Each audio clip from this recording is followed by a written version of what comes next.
Armed Services and House Oversight and Budget Committee member, Khanna. Congressman, it's always a pleasure to see you. Thanks very much for being here this morning. Thank you always for having me on. So let's talk about $15 minimum wage. I mean, the parliamentarian said it's not in the rules. It can't be in this bill. You say put it in the bill. Do you worry that there's an impact on small business, forcing them to pay up for minimum wage? I do, and that's why we need to make sure that there are tax credits for small business. We need to make sure that they have the proper assistance. But the issue, Maria, is that the wage of $7.25 is just not one that people can survive on. And Target, Amazon, Walmart, they can pay $15, and they ought to pay that $15 not just in California, but all across the country. I guess one argument is that you can't have one level of a minimum wage as a brushstroke across the country, right? I mean, the living costs are very different from New York and, Ohio or Wisconsin. So can you really come up with one number for minimum wage that is supposed to address all different income levels, all different cost of living across the country? And is 15 too high if you're trying to come up with one number? Maria, I hear the argument. I think the second point is the more concerning one. I mean, we've had one number since 1938, and so we do believe there should be a national floor. Now, the debate is how high should that floor be? In my view, $15 is reasonable. That if you have $15, especially for big corporations, even people like Josh Hawley have said big corporations can pay $15. Now, there is a concern if you're a small business, if you have 10 employees, 15 employees. That's why it should be gradual, and there needs to be special assistance for those small businesses with that higher cost. What about the $10 minimum wage that Republican senators have unveiled to counter the $15? Would you look at that as perhaps coming in the middle and a solution? You're up from 7.25, but not 15. Do you think anything of that $10 idea? It's better than $7.25, but I don't think it's high enough, especially when you look at the fact that the wage hasn't been increased for over 10 years and probably is not going to be increased again. It's very hard to raise these things. I appreciate the proposal. First of all, it's not even clear that there's 60 votes for a proposal like that. I'm not opposed to dialogue. I do believe $15 is the right floor, and I think that it will ultimately improve productivity, improve retention, have happier employees, and create a better nation.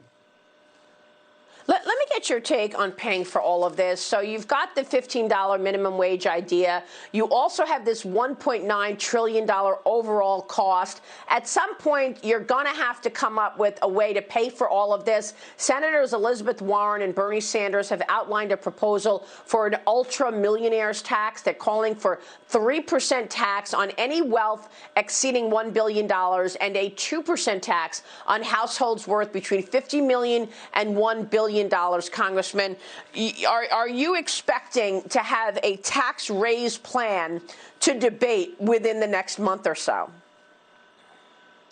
I do support that. It would apply to many, as you know, millionaires and billionaires in my district. I think many of them would be fine with it from what from people I've spoken to. But I think there's an easier way, actually. Larry Summers has said that you could raise $1.2 trillion over 10 years simply by enforcing the tax laws, the existing tax laws, because of people who are evading taxes. I have a plan on that. I think that is the simplest way to start raising tax revenue.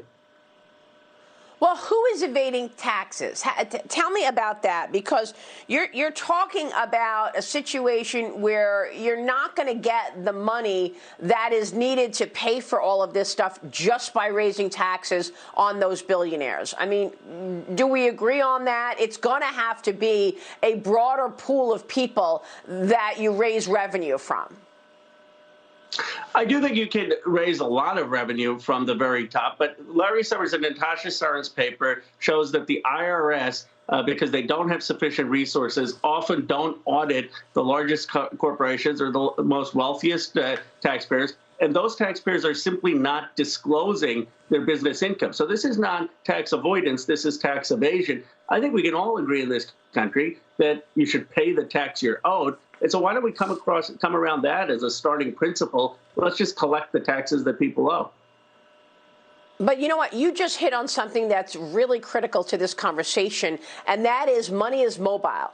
You know, when you're talking about the ultra rich, they have the money to hire the accountants, hire the lawyers to ensure to use every, trick in the book or it's not even a trick, it's an opportunity to save money on taxes and make sure you're using every opportunity and loophole to do so. So if you're going to strangle people with higher taxes, they're going to leave. That's what we saw with the corporate tax rate being all the way up at 35% under President Obama. What happened? You had a string of companies acquiring other companies and moving to Ireland, Congressman. Remember that? Because Ireland had a corporate rate of 9%. So how do you look at this and say, okay, the United States has to have a competitive tax rate, but if we're going to go up to 35% and Ireland's at 9%, it's just going to happen all over again, and then you lose all the revenue because money is mobile and it's going to go where it's treated best.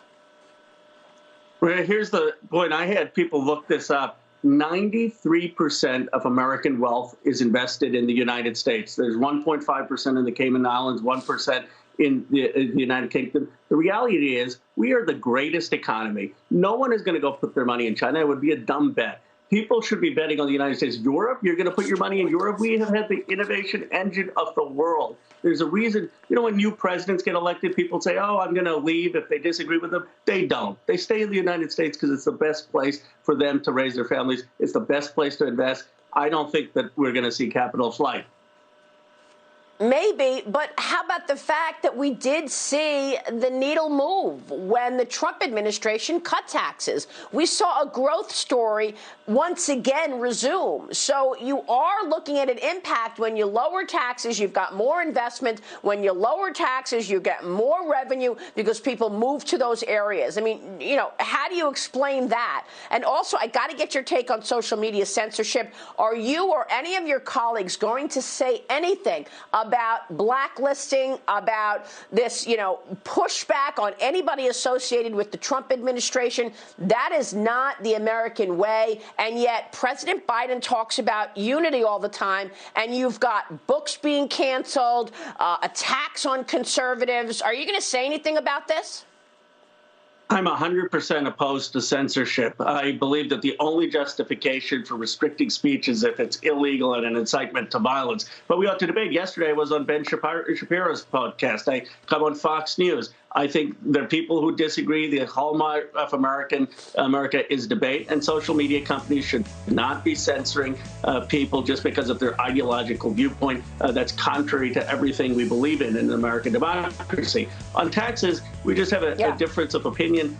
My view is that let's invest in people's productivity. Let's invest in the workers in this country. Let's get them the education. I believe that that's what's really going to make us competitive in terms of the resources. We've seen our corporate profits have soared. The challenge for this country, in my view, is how do we get those who are left behind to be part of the success?